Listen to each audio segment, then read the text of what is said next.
দুইটা দল সারিবদ্ধ হয়ে থাকবে। আল্লাহ পাক বলবেন ওয়ামতাজুল আইয়ুহাল মুজরিমুন, হে পাপিষ্ঠরা তোরা একটা দল হয়ে যা, নেককার তোরা একটা দল হয়ে যা। আমার ভাইরা, সেই সময় সেই মুহূর্তে যখন বদকারকে আমল নামায় দেওয়া হবে, এই ডান হাতটা নাভি বরাবর ঢুকায় দেওয়া হবে, গেড়ে দেওয়া হবে, বাম পিঠের পৃষ্ঠদেশে বের করা হবে, সেখানে আমল নামা দেওয়া হবে।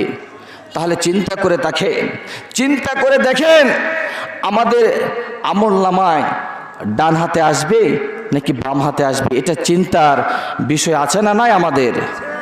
আমার বন্ধুগণ, আমার মেয়েরা, এখন আমি আপনাদেরকে বলি, এখন ডান হাতে যদি আমল নামা নিতে হয়, একটা জিনিস দ্বারা আপনাদেরকে বোঝায়, আই ছেলেরা, আই মেয়েরা, ব্ল্যাক বোর্ডের কাছে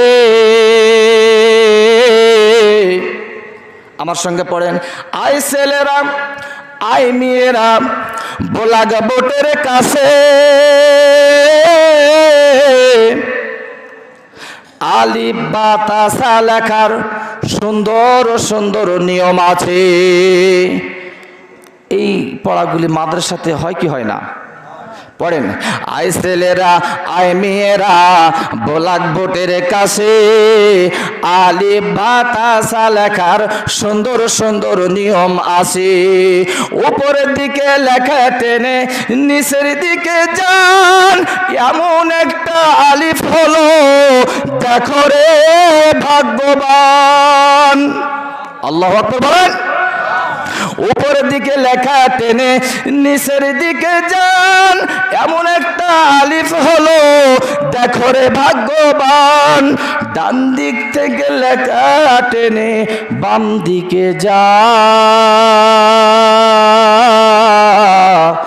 নিচে একটা নোক্তা দিলে হইয়া যাবে বা। এতটুকু শিখে খোকা যাও গো তুমি ঘরে, আরো যদি শিখতে চাও সাক্ষাৎ করো পরে। মারহাবা বলেন, জোরে বলেন মারহাবা। বন্ধুগণ, আপনার